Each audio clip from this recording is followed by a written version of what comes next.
జగన్మోహన్ రెడ్డి గారి ప్రభావం వల్ల నారా చంద్రబాబు నాయుడు గారు ఆంధ్రప్రదేశ్లో మరొక కొత్త పథకాన్ని ప్రవేశపెట్టారు. ఈ కొత్త పథకం ద్వారా జగన్మోహన్ రెడ్డి గారు గతంలో ఇచ్చినటువంటి నవరత్నాల పథకాలు కానీ, చంద్రబాబు నాయుడు గారు చెప్పినటువంటి సూపర్ 6 పథకాలు కానీ, వీటన్నిటికి మించినటువంటి పథకాలు కూడా అద్భుతంగా అమలు చేసినట్టుగా ఉంటుందని చెప్పి ఈ కొత్త పథకాన్ని తీసుకురావడం జరిగింది. సో ఇప్పుడు ఆ కొత్త పథకం గురించి రాష్ట్ర వ్యాప్తంగా చర్చ జరుగుతూ ఉంది. ఏమిటి ఆ కొత్త పథకం అంటే క్రెడిట్ చోరీ పథకం. అంటే వేరే వాళ్ళు చేసినటువంటి పనిని, వాళ్ళ క్రెడిట్ని మన ఖాతాలో వేసుకొని ఇది మేమే చేశామని చెప్పి ప్రజలకు నమ్మించుకోవడం. అవతల లేదు ఇది మా క్రెడిట్ మేం చేశామని చెప్తే కూడా ఇది అబద్ధమని చెప్పి వీళ్ళ అబద్ధాలు చెప్తూ ప్రజలు నమ్మించేటువంటి ప్రయత్నం అద్భుతంగా చేసినటువంటి క్రమంలో మరి జగన్మోహన్ రెడ్డి గారు ఏదైతే క్రెడిట్ చోరీ చేస్తూ ఉన్నారు చంద్రబాబు నాయుడు గారు అని చెప్పి వాటికి సంబంధించినటువంటి అనేక ఆధారాలను గతంలో చెప్పినటువంటి క్రమంలో వాటన్నిటిని గుర్తు చేసుకుంటూ జగన్ గారు ఆయన చెప్పిందే కరెక్ట్ అని చెప్పి మెజారిటీ పీపుల్ ఏకీభవిస్తూ మరి చంద్రబాబు నాయుడు గారు తీసుకొచ్చినటువంటి పథకాన్ని, ఏదైతే కొత్త పథకం ఉందో క్రెడిట్ చోరీ స్కీమ్ అనేటువంటిది, దీనిపైన పెద్ద ఎత్తున ట్రోల్స్ చేస్తూ ఉన్నారు. ఎందుకు ట్రోల్స్ చేయాల్సి వచ్చింది ఇక్కడ అంటే, ఈరోజు కూటమి అధికారంలోకి వచ్చిన తర్వాత తక్కువ సమయంలోనే 3 లక్షల ఇల్లు రికార్డు స్థాయిలో ఒకటే రోజు గృహప్రవేశాలు చేస్తున్నటువంటి పరిస్థితి. ఇక్కడే అనుమానాలు వస్తూ ఉన్నాయి. వీళ్ళు అధికారంలోకి వచ్చిన తర్వాత ఒక సెంటు స్థలం కొన్నది లేదు, ఒక చోట డబ్బులు కేటాయించింది లేదు, ఆ బెనిఫిషియర్లను గుర్తించింది లేదు. శంకుస్థాపన చేస్తారు కదా, కనీసం అది కూడా చేసింది లేదు. ఎమ్మెల్యేలు కానీ లేకుంటే స్థానిక లీడర్లు కానీ పోనీ కార్యకర్తల కార్యక్రమాల్లో పోయింది లేదు, ఏమీ లేదు. మరి సడన్గా ఎట్లా 3 లక్షల ఇల్లు నిర్మించారబ్బా అనేటువంటి ఆలోచన ఆటోమేటిక్గా వచ్చింది కూడా. మరి అదే ఇండ్లను చంద్రబాబు నాయుడు గారు బాత్రూమ్లతో పోల్చినటువంటి పరిస్థితి గతంలో. మరి అదే ఇండ్లలో ఇప్పుడు చంద్రబాబు నాయుడు గారు మరి గృహప్రవేశాలు చేస్తూ ఉన్నారు. సో మరి నిజంగా ఇక్కడ జగన్మోహన్ రెడ్డి అంత అద్భుతాలు చేశాడా? జగన్మోహన్ రెడ్డి కట్టిన ఇళ్లలో చంద్రబాబు నాయుడు గారు ఎట్లా గృహప్రవేశం చేస్తారు? చంద్రబాబు గారు చేసింది ఏమి లేదా అంటే, చేశాడా చేయలేదా, జగన్మోహన్ రెడ్డి చేశాడా దానికి సంబంధించి క్లియర్ ఎవిడెన్స్తో మనం ఈ వీడియోలో మాట్లాడుకుందాం. ఒక్కసారి ఇక్కడ చూడండి, చంద్రబాబు నాయుడు గారు ఇక్కడ బెనిఫిషియర్ హేమలత అన్నమయ్య జిల్లాలో మరి గృహప్రవేశం చేసి వారితో సంతోషంగా ఫోటో దిగినటువంటి ఫోటో క్లిప్పింగ్ ఇది సోషల్ మీడియా వేదిక గట్టిగా తిరుగుతూ ఉంది ఇది. అండ్ అదేవిధంగా ముంతాజ్ బేగం, వీళ్ళకు కూడా చంద్రబాబు నాయుడు గారు ఇల్లు కట్టించారు, అంతా కూటమి హయాంలోనే జరిగిందనేటువంటిది ఇక్కడ వీళ్ళు క్రెడిట్ తీసుకున్నారు.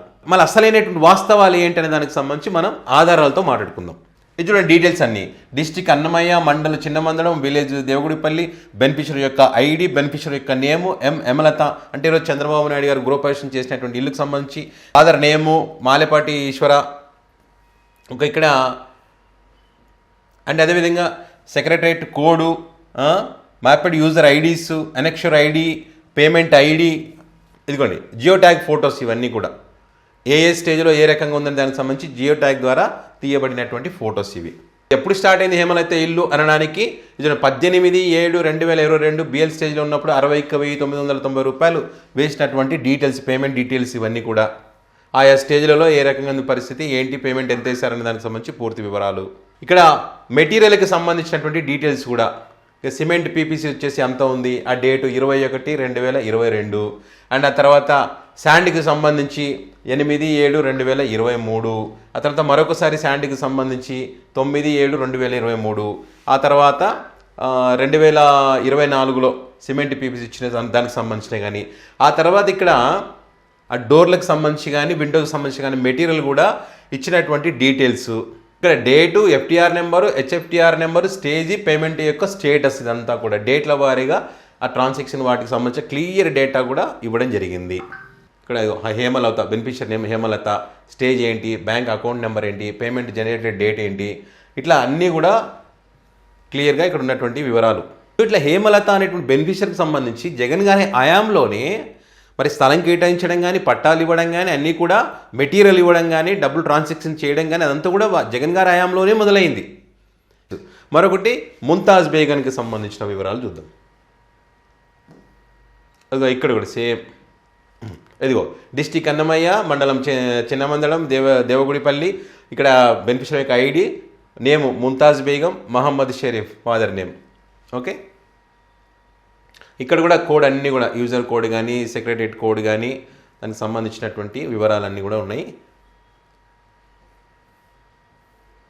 ఇదిగో జియో ట్యాగింగ్ ఫొటోస్ ఇవన్నీ కూడా ఏ స్టేజ్లో ఏ రకంగా ఉందనేటువంటిది ముంతాజ్ బేగం నిలబడి దిగినటువంటి ఫోటోలు ఇవన్నీ కూడా. ఇది కూడా చూడండి, ఇక్కడ 28/4/2022 బీబీఎల్ స్టేజ్, 4/5/2022 51,200 రూపాయలు, 28/2022 ఆర్ఎల్ స్టేజ్ 45,720 రూపాయలు, 4/6/2003 ఆర్సీ 13,000 రూపాయలు.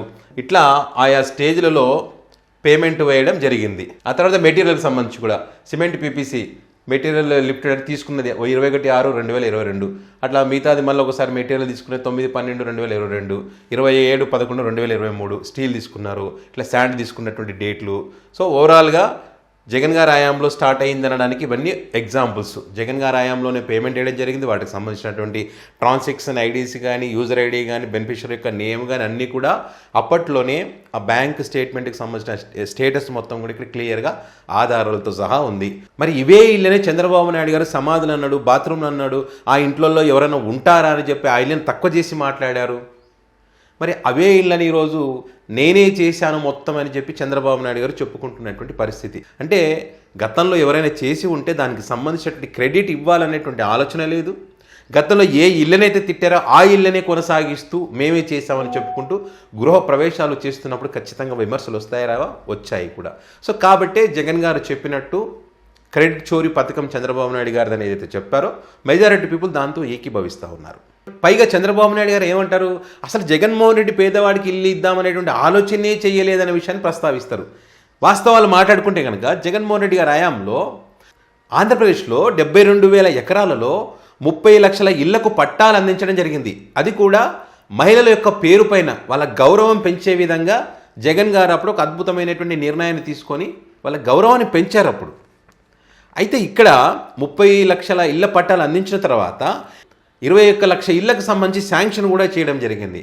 మరి కరోనా లాంటి మహమ్మారి ఉన్నప్పటికీ కూడా విపత్కర పరిస్థితులను ఎదుర్కొని 9 లక్షల ఇళ్లను వాళ్ళు కంప్లీట్ చేసినటువంటి పరిస్థితి వైసీపీ హయాంలో. మరి మిగతా వాటికి సంబంధించి ఆయా స్టేజ్లలో ఆగిపోవడం జరిగింది. వీళ్ళు ఓడిపోయారు, వేరే కూటమి ప్రభుత్వం అధికారంలోకి వచ్చింది.